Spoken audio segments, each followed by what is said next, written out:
Hi, Kalpun piece here. Does anybody know what God is? It's simply a mechanism of cognition. It's a concept, of course, created by the brain to answer things it cannot understand or comprehend. That thing happens in the brain.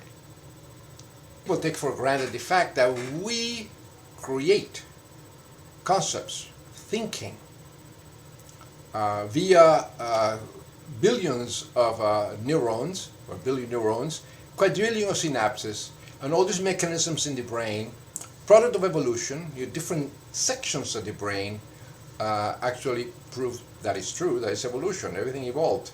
And we can create with all this, via electromagnetism, the concepts. So the concept of God itself does not exist outside the brain. And we can actually, this is proven by neurology. I can give somebody peyote or alter the manipulate the temporal lobes with electromagnetism, and the thinking is different. You start forgetting about believing in God. Bump somebody in the head, you believe in God. So God doesn't exist outside the brain. This is simply a fact that we know today in the 21st century.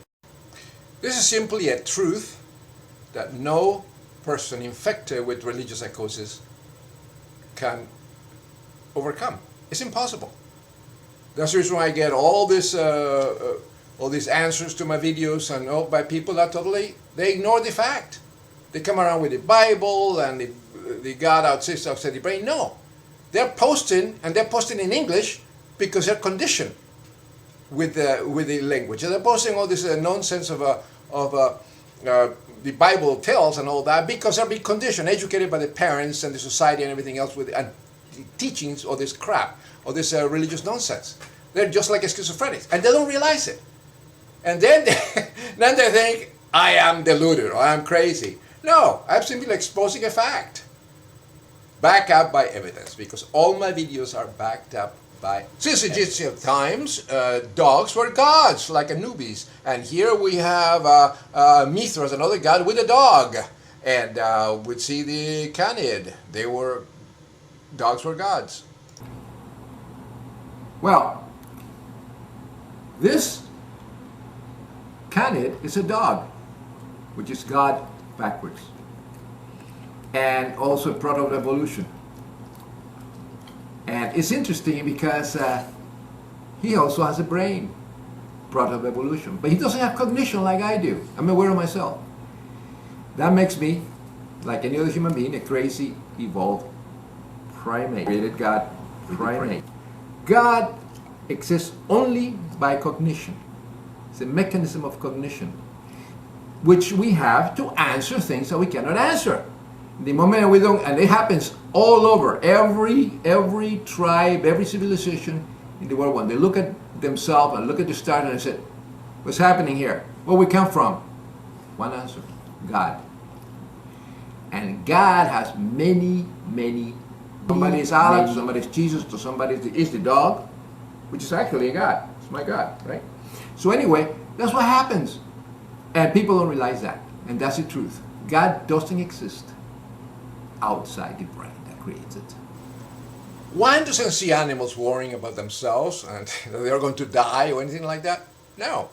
They go with the flow. They go with nature.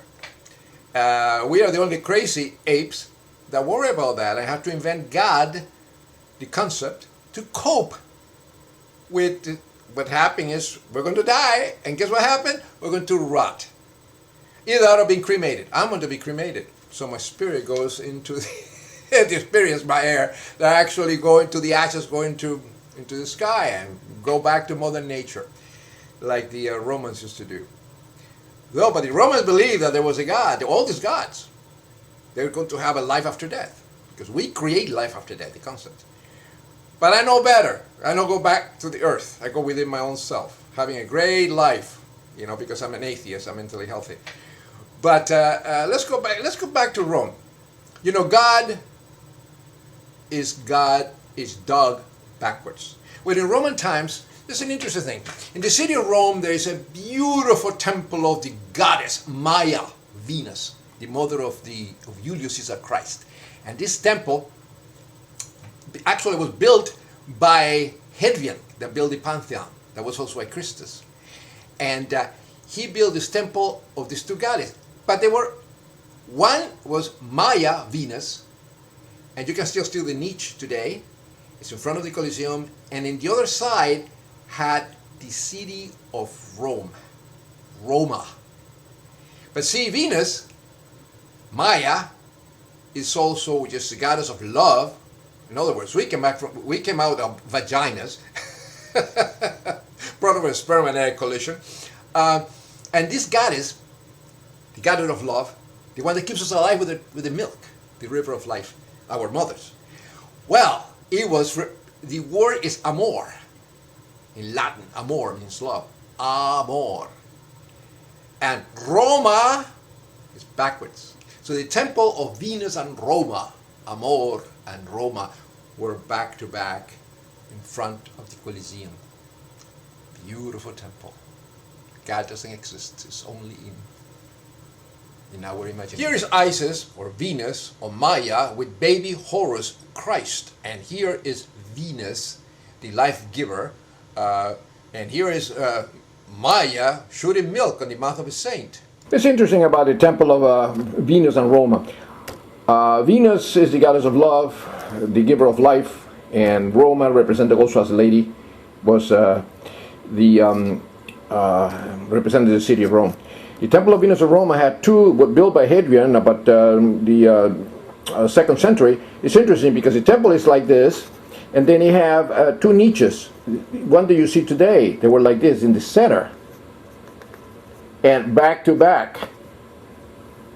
So this is a double temple. You have Venus here, the statue of Venus, the mother of Caesar Christ, and with a big niche, and then in the back, the statue of the city of Roma, or Rome, which was represented by another naked lady.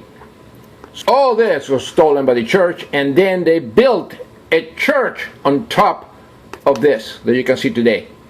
They built Catholic Church in their seat. They built churches over every Roman Here's temple. a view of the forum as it looked, with the colossal statue of Sol Invictus. Notice the crown and the scepter with the hallucinogenic material. And the temple of Venus and Roma. In ancient time, the Roman emperor, since Julius Caesar had resurrected, the equivalent to the Christus.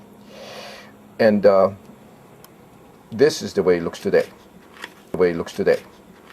This is what's left today after the Catholic Church stole everything they could. And here's a niche of the goddess Venus. There's a church on the back. And then, after the Colosseum, the temple of Venus and Roma. And on the right, here's the Basilica of Constantine, right here. And the temple of Divus Iulius with the Regia. This is the Regia right here. Right here is the temple of Divus Iulius, the back of it. With the Basilica Julia right here. And the Basilica Aemilia. At the end, you can see on the right the temple of Concordia, the temple of the divine Vespasian, the temple of Saturn, where the treasure of Rome was kept. All these statues represent the great men of Rome on top of the statues, and you have the Emperor Vespasian. All the fairy tales of Christianity, including the Jesus Christ and all that, came from the holy city of Rome. Because Jesus Christ was Caesar Christ. It's important to get educated and make the connections. Archaeology is there for all to see. Well, Christians, those with deluded brains, that's where Mary, Mother of God, and the other gods and Jesus Christ came from Rome. Study neurology, and you know where God comes from. Study ancient history, and you will see where the Abrahamic religions and the gods and other delusions came from. Rome. Pace de Oro.